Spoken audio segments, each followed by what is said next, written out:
Muito bem, queridos, de volta aqui com vocês, tratando ainda dos efeitos recursais.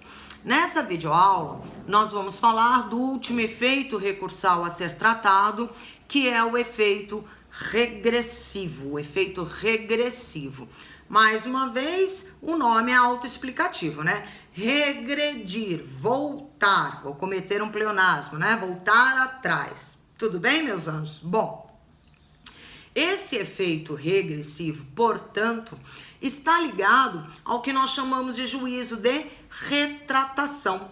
Está ligado à possibilidade do juízo que prolatou a decisão se retratar, retornar ao status quo ante, voltar atrás. Pô, pisei na bola nessa decisão. Olha, tô voltando atrás. Tudo bem? Esse é o efeito regressivo. A ideia, por que nós falamos em efeito recursal? Porque quando se opera esse efeito regressivo, quando o juiz retorna atrás, retorna atrás é bom, né? Quando ele retorna, ele só o faz porque houve a interposição de um recurso.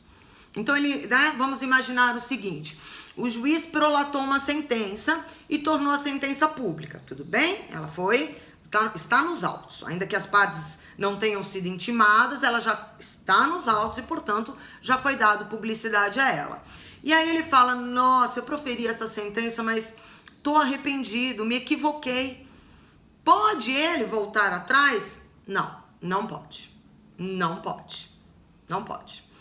Por quê? Porque ele só vai poder voltar atrás se a parte sucumbente, se a parte que sofreu prejuízo pela decisão dele, interpor o recurso. E aí, ao interpor um recurso, esse recurso, por vez, não é toda e qualquer situação, a gente meio que já comentou isso em sala de aula, mas ao interpor o recurso, esse recurso vai gerar o efeito regressivo, ou seja, vai possibilitar ao juízo prolator da decisão voltar atrás, exercer o juízo de retratação. Tranquilo isso? Por isso que nós tratamos como efeito recursal. Se não houver a interposição do recurso, ele não vai poder se retratar. Ele só pode se retratar se alguém, né, um legitimado, a parte sucumbente, proceder à interposição do recurso. Tá certo? Deu para compreender? Então, o efeito regressivo está ligado ao juízo de retratação. Esse efeito regressivo, a possibilidade do juiz se retratar, ela ocorre em todas as hipóteses de agravos, em todas as espécies de recurso de agravo. Então, tanto no agravo de instrumento, como no agravo interno, como do agravo que não recebe RESP-RE, recursos que nós vamos tratar depois, falando, né, em recursos em espécie, mas recurso de agravo sempre gera efeito regressivo, sempre dá a possibilidade do juízo que prolatou a decisão se retratar, tudo bem? Já recurso de apelação, como regra, não gera o efeito regressivo.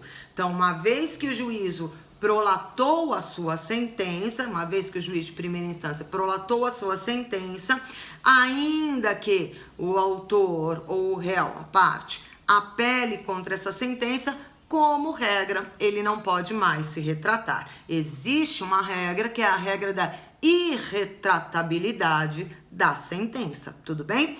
Mas a essa regra, obviamente, existem exceções, tá certo? Quais são as exceções? Quais são as hipóteses em que a lei, veja, se é exceção, tende a haver previsão legal expressa. Toda exceção precisa estar prevista em lei, tudo bem? Se a lei não dispor expressamente, regra geral, não pode se retratar, não tem o efeito regressivo, tá certo? Tudo bem. Mas há situações em que o legislador expressamente permite o efeito regressivo no recurso de apelação, atribui à apelação o efeito regressivo. Quais são essas situações? Primeira delas, são 3 situações, tudo bem? Duas delas envolvem o que nós chamamos de sentenças liminares. Já comentamos isso em sala de aula, não é?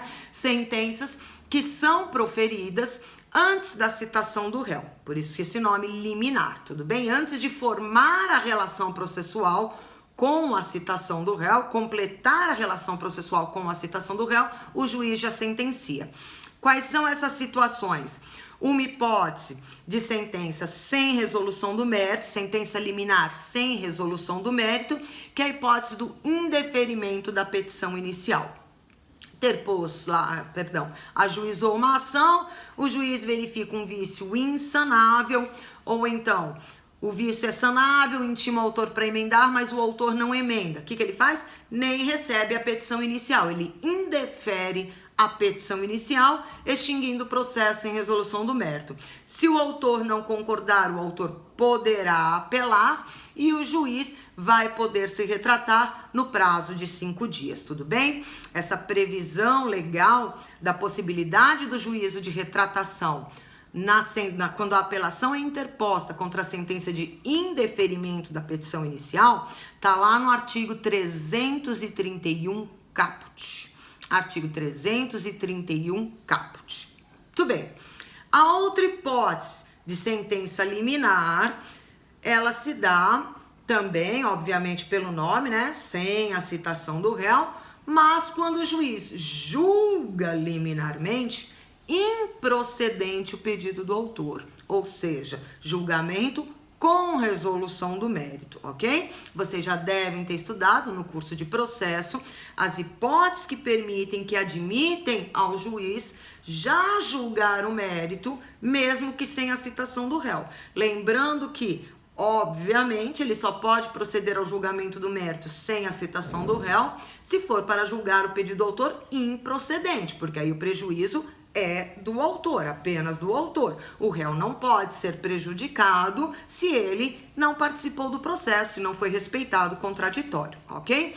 Então, quando o juiz julgar liminarmente improcedente o pedido do autor, o autor poderá apelar e, apelando, o juízo poderá se retratar da sentença, ou seja, a apelação interposta contra a sentença que julga liminarmente improcedente o pedido do autor, gera efeito regressivo.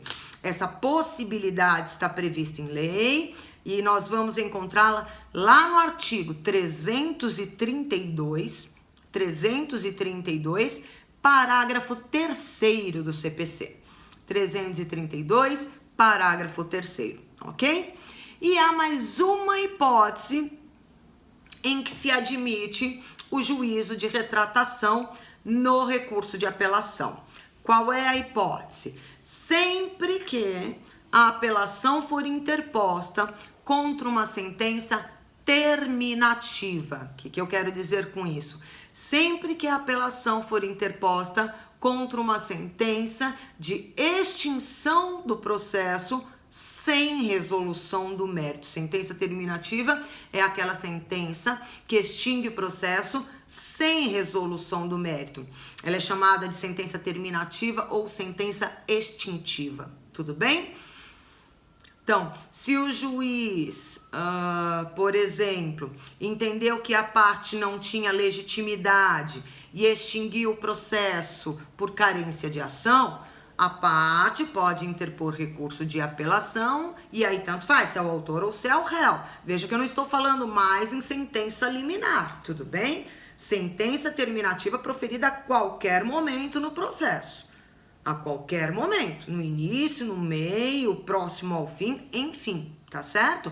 Então, tanto o autor como o réu podem apelar contra essa sentença terminativa, que verificou carência de ação, que verificou a ausência de pressuposto, né?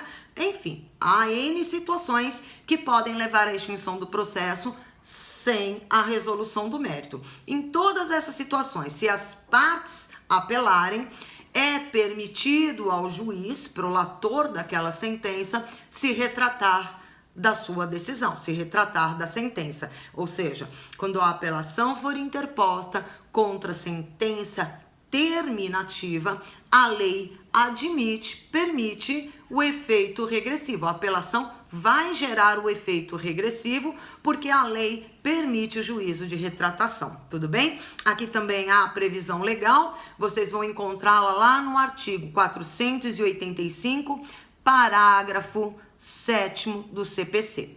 485, que traz todas as hipóteses, né, de sentença, de decisões sem resolução do mérito, e o parágrafo 7º, que traz a ideia do juiz poder se retratar, ou seja, a apelação vai gerar o efeito regressivo, tá certo?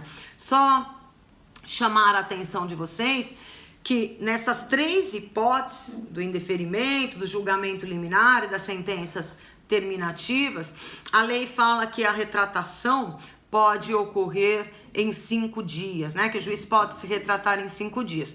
Mas por uma questão óbvia, vocês sabem disso, trata-se de um prazo impróprio. Então, ainda que ele não se retrate em 5 dias, vai poder se retratar em 6, em 10, em 15, enfim, né? Não há preclusão pro judicato, não há preclusão para o juiz exercer o juízo de retratação. Tranquilo isso, queridos? E com isso, nós terminamos, né, as aulas referentes aos efeitos recursais.